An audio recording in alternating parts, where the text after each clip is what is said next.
Chers amis, bonjour et merci de continuer à me suivre dans cette série de vidéos consacrée aux années personnelles en 2026.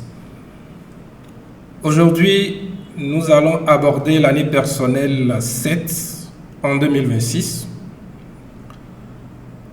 Nous avons déjà vu que 2026 est une année universelle 1 et en tant que telle, c'est une année de nouveau départ, une année de redéfinition des trajectoires, aussi bien à l'échelle individuelle que collective. Donc, nous parlons dans cette vidéo de l'année personnelle 7 dans une année universelle 1 comme 2026. J'ai dit que votre année personnelle commence à votre anniversaire, le jour, la date de votre anniversaire, et non le 1er janvier.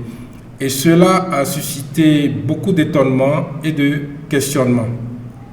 Laissez-moi vous dire, mes chers amis, que est personnel ce qui vous touche au niveau individuel. Le 1er janvier ne vous touche pas au niveau individuel, sauf si vous êtes né ce jour-là, à cette date. Il est vrai que le 1er janvier est pour nous tous un repère collectif. C'est-à-dire que cette date marque le basculement d'une année civile à une autre année civile. Et qu'on le veuille ou pas, eh bien, sur nos téléphones portables, sur les ordinateurs, ou quand nous devons remplir des papiers, des imprimés, nous voyons bien la date qui change. Ce n'est plus marqué 2025, mais 2026. Donc cela nous touche au niveau collectif, c'est évident. Et depuis le 1er janvier, nous sommes tous influencés par l'énergie, par l'année universelle, et pour cette année 2026, par l'énergie du chiffre 1. C'est une évidence.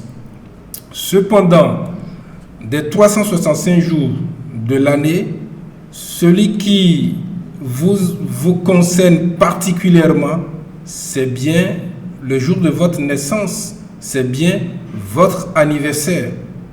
C'est en cela qu'on parle d'année personnelle. C'est à cette date que commence votre calendrier personnel. Votre calendrier personnel ne commence pas le 1er janvier, mais il commence à votre anniversaire.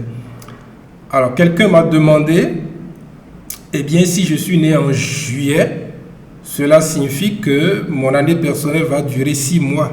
Mais non, votre année personnelle va toujours durer 12 mois.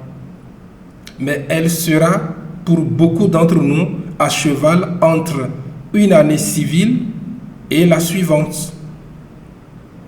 Donc, précisément, si vous êtes en année personnelle 7 en 2026 et que vous n'êtes pas né le 1er janvier, cela signifie que depuis le 1er janvier, vous êtes influencé par la combinaison du chiffre 6 qui est votre année personnelle et le chiffre 1 qui est l'année universelle.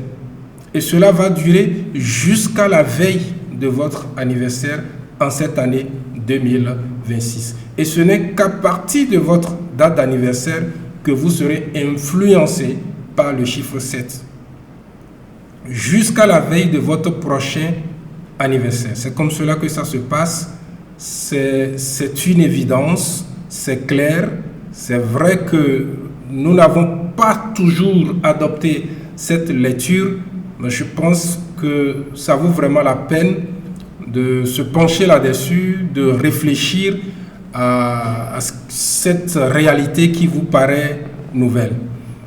Bon, revenons à notre sujet du jour qui est la signification de l'année personnelle 7 dans une année universelle 1.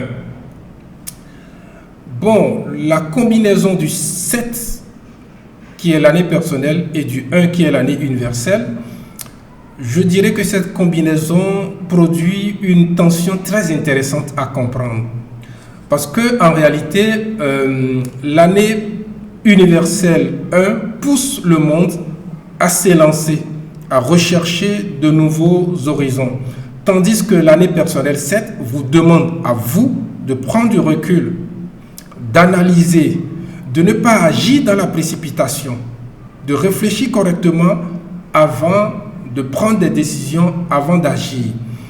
Donc, c'est pour cela que je parle de tension intéressante à comprendre, parce que vous allez avoir le sentiment d'être à compte courant par rapport à cette agitation ambiante que vous observez tout autour de vous.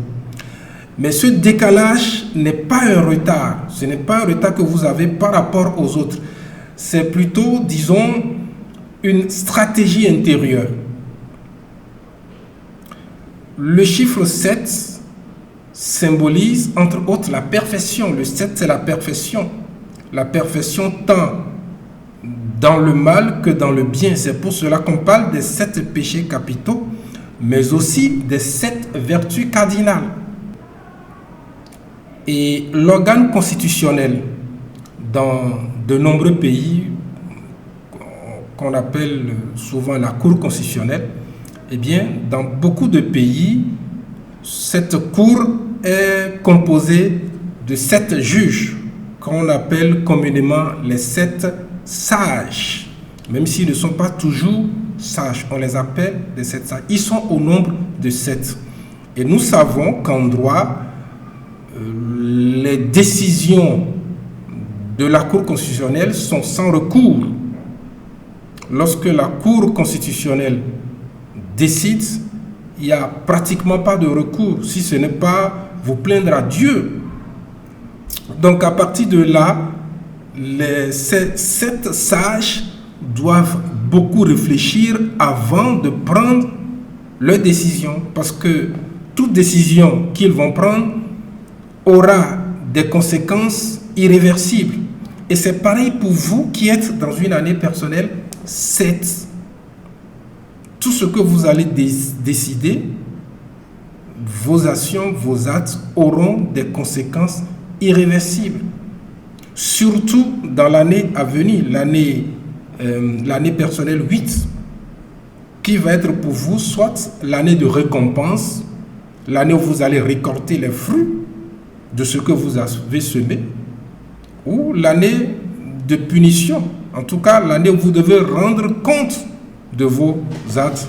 Vous serez de toute façon confronté à la loi de maths. Donc c'est une année de réflexion, ce n'est pas une année qui vous permet d'agir à la va-vite, de prendre des décisions impulsives. Ce qui fait du climat général de l'année personnelle 7 un climat d'introspection, un climat de réflexion, un climat de quête de sens.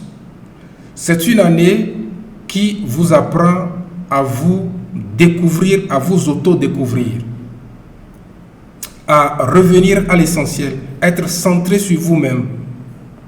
Donc, vous ressentirez probablement pendant cette année, pendant cette période, un besoin de solitude, un besoin de calme.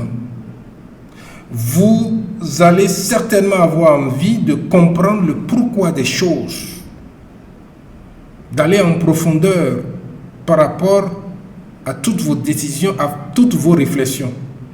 Ce n'est pas une année où, vous allez chercher des performances extérieures. Ceci dit en passant, le 7, c'est également une année de lutte. N'oublions pas, mes chers amis, que le 7, c'est l'arcane 7 du tarot, c'est-à-dire le chat de Merkaba, le chat de guerre. Mais au lieu de voir des luttes, des guerres extérieures, il faut plutôt voir ici des luttes intérieures. L'année personnelle 7 vous confronte à votre propre ego. Et vous ne pouvez pas fuir cette lutte. Vous devez vous engager dans ce combat et sortir victorieux obtenu le triomphe. C'est très important pour la suite de votre cycle, surtout pour l'année qui vient juste après l'année 8. Donc, mes amis, les risques qui vous guettent pendant cette année personnelle 7 sont principalement l'impatience ou encore le sentiment d'isolement. Les vibrations qui vous entoureront vont vous amener à vous recentrer, à revenir à vous-même. Et si vous n'y êtes pas préparé, si vous ne collaborez pas correctement avec l'univers, vous allez avoir ce sentiment d'isolement, que vous êtes seul, que vous n'avancez pas pendant que le monde avance, pendant que tous les autres avancent. Vous pouvez également avoir ressenti cette frustration que les choses ne vont pas dans le sens que vous voulez, que vous êtes bloqué, vous êtes retardé. Mais là encore, je vous dirais que c'est un faux sentiment. Parce que c'est une année où vous devez aller dans les profondeurs. Ce n'est pas une année pour rester dans des situations superficielles. Sur le plan professionnel, l'année personnelle 7 favorise l'étude, la recherche, puisque le 7 est lié au mental, la formation, les activités intellectuelles de façon générale, mais aussi les activités qui demandent de l'analyse, les activités analytiques. Donc, les projets que vous pourriez lancer dans le domaine professionnel en cette année vont sembler avancer lentement, peut-être avec des retards, des ajustements qui vont s'imposer à vous, qui vont venir à l'improviste. Mais je vous dis encore que là, ce ralentissement est très bénéfique pour vous. Vous savez, quand on conduit à des moments donnés, on est obligé de rétrograder, de ralentir. Cela ne signifie pas que la course, votre avancée s'arrête. Non, vous réajustez votre position. Vous réajustez votre marche, votre élan. Donc, sur le plan professionnel, c'est une année excellente pour approfondir une compétence. Ce n'est pas le moment de chercher une nouvelle compétence, de chercher à avoir une nouvelle compétence comme quelqu'un qui serait en année personnelle 1, mais une compétence que vous avez déjà, approfondissez-la. Vous pouvez revoir votre stratégie ou encore préparer un projet qui va se concrétiser plus tard, les années à venir. Donc c'est le moment de faire les projets, de réfléchir profondément sur vos projets, de faire vos business plans. Même si vous n'allez pas démarrer ces affaires forcément dans cette période, dans cette année personnelle. Financièrement, l'année personnelle 7 appelle à la prudence. Ce n'est pas une année favorable pour les investissements risqués, pour les paris financiers ou encore pour des dépenses imprévues. Non. C'est une année qui vous demande de procéder à une gestion consciente, à une gestion mesurée de vos ressources. Cependant, des événements inattendus peuvent survenir pendant cette année personnelle 7. Par exemple, un gain important qui arrive de façon ponctuelle. Vous gagnez une somme relativement importante, mais cela ne va pas forcément se répéter dans le temps. Ou bien vous obtenez une aide imprévue, une aide à laquelle vous ne vous attendez pas. Ou encore, votre situation financière se débloque soudainement. Cela ne signifie pas qu'il faut compter sur la chance, non. Il faut adopter une gestion mesurée, une gestion réfléchie, une gestion consciente de vos ressources. Sur le plan sentimental, l'année personnelle 7 est marquée par une prise de distance, un besoin d'espace personnel. Parce que vous êtes dans une période où vous devez revenir à l'essentiel, vous devez revenir à vous-même. Réfléchir sur vous-même, sur votre vie, sur votre existence, sur ce que vous êtes. Et cela va se rejaillir dans vos relations, même susciter une remise en question des relations. Concrètement, pour les couples, c'est une année de réflexion. C'est-à-dire que dans le couple, on va se demander, bon, faisons le bilan, notre relation, qu'est-ce qui a marché jusque-là? Qu'est-ce qui n'a pas marché? Et pourquoi? Cela ne signifie pas que vous allez vous séparer, non. Mais vous allez vraiment prendre le temps de réfléchir par rapport à ce qui marche et à ce qui ne marche pas dans votre couple.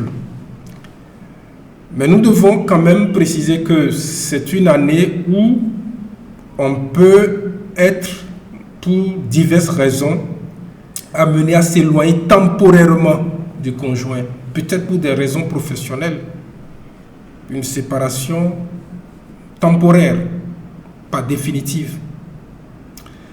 Et dernière chose que je peux dire par rapport au couple, le chiffre 7 étant lié à l'introspection, à la réflexion, à la philosophie, à la spiritualité, eh bien, le couple peut approfondir son lien dans une voie spirituelle en cette année.